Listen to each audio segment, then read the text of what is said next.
गोरला सरकारी आश्रम विद्यालय रे वार्षिक उत्सव 2025-26 उल्लास और प्रतिभार महासमारोह।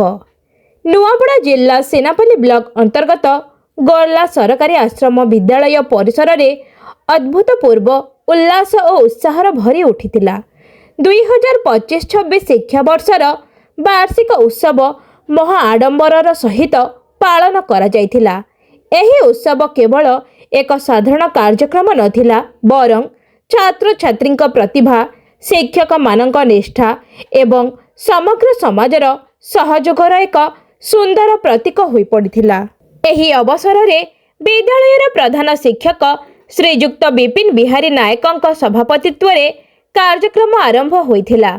मुख्य अतिथि भावरे नुआपड़ा जिला अतिरिक्त मंगल संप्रसारण अधिकारी श्रीजुक्त संजय भोई, मुख्य वक्ता भावरे कलाहांडी जिला शिक्षा निरीक्षक श्रीजुक्त उदय सिंह माझी, विशिष्ट अतिथि भावरे सेनापल्ली मंगल संप्रसारण अधिकारी श्रीजुक्त सुनील कुमार सामल, सम्मानित अतिथि भावरे गोरला सरपंच श्रीमती दमयंती दंडसेना, खैरपदर आश्रम विद्यालयर प्रधान शिक्षक श्रीजुक्त गंगाराम बाग, पतियालपड़ा क्लस्टर सीआरसीसी श्रीजुक्त खगेश्वर बाग, खिप्रीमाल उच्च प्राथमिक विद्यालयर प्रधान शिक्षक श्रीजुक्त शोभाराम जगत, टिमनपुर आश्रम विद्यालयर प्रधान शिक्षक श्रीजुक्त पुस्तम नायक, गोरला पंचायत कार्यनिर्वाह अधिकारी श्रीजुक्त चलान एवं विद्यालय परिचालना कमिटीर सभापति श्रीजुक्त जोगेंद्र नाथ मंचासीन थिले।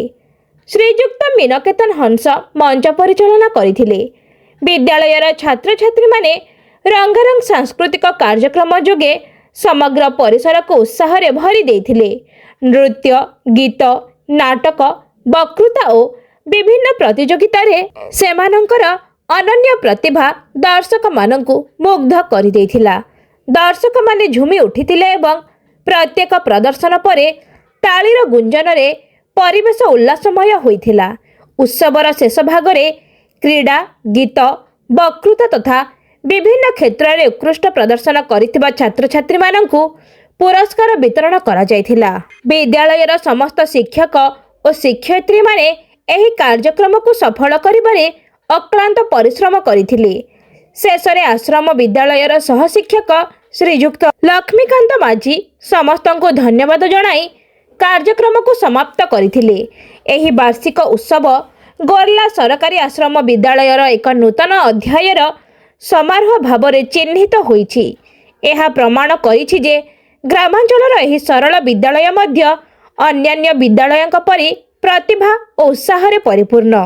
एही उत्सव छात्र छात्री मानक पई एक प्रेरणा स्रोत होई रहिबो एवं समग्र समाज को शिक्षा और संस्कृतिर महत्व बुझाइबो।